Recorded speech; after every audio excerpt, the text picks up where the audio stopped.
Just turn our attention for a couple of minutes to the latest situation in Gaza and indeed in Israel, where protests have unfolded across the country in opposition to the government, Benjamin Netanyahu, urging him to strike a deal with Hamas, free the hostages and end the war. It comes after global outrage, after an Israeli attack on a Gaza hospital yesterday left journalists, medics and aid workers among at least 20 people who were killed. The Israeli military saying on Tuesday, today, an initial inquiry into that strike killed 5 journalists, had identified a Hamas camera in the area. Not even a Hamas operative, not a Hamas leader, not terrorist, a camera. That's where we've got to. Gideon Levy is an Israeli journalist and author, columnist for the newspaper Haaretz.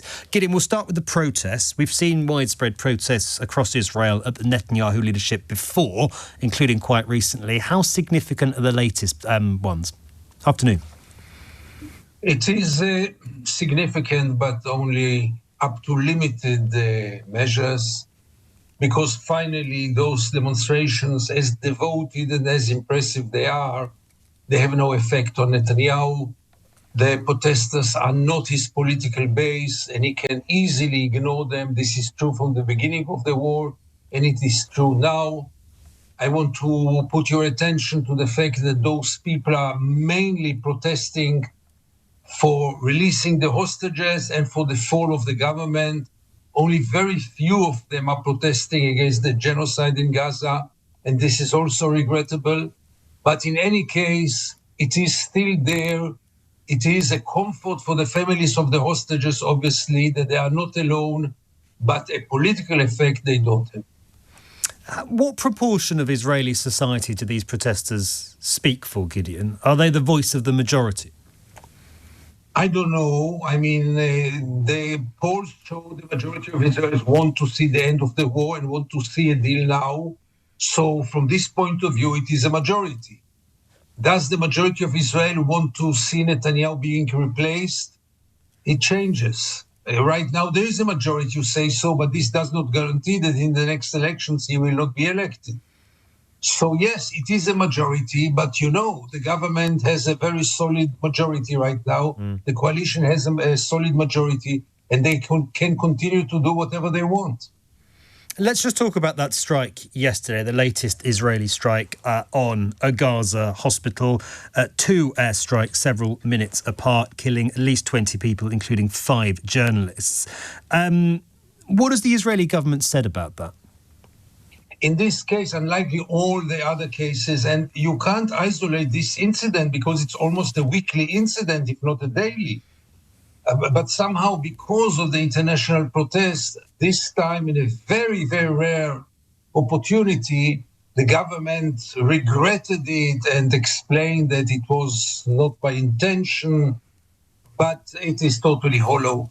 Israel will continue to bomb hospitals, will continue to shoot journalists and medics and others. Nothing will change in the policy. Do you think it's an intentional strategy?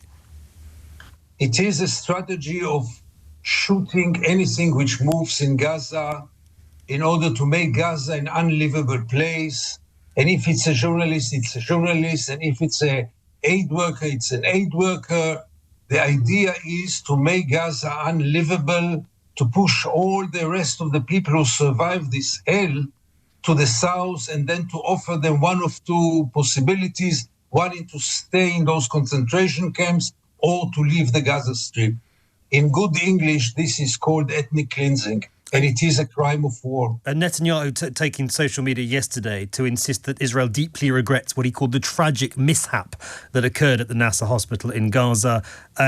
Israel values the work of journalists, medical staff and all civilians. You say, Gideon, that's just a downright lie. After 250 killed journalists, you can't take this seriously. And you can't take seriously when he regrets it, when you know that it will happen again today, tomorrow, or in a week. I can guarantee you this is much more sure than many other things. Israel will continue to kill journalists and medics and aid workers and innocent people and children and babies. Appreciate your time. Thank you very much, Sinead, for coming on. That's Gideon Levy, Israeli journalist and author, a columnist for the Israeli newspaper Haaretz.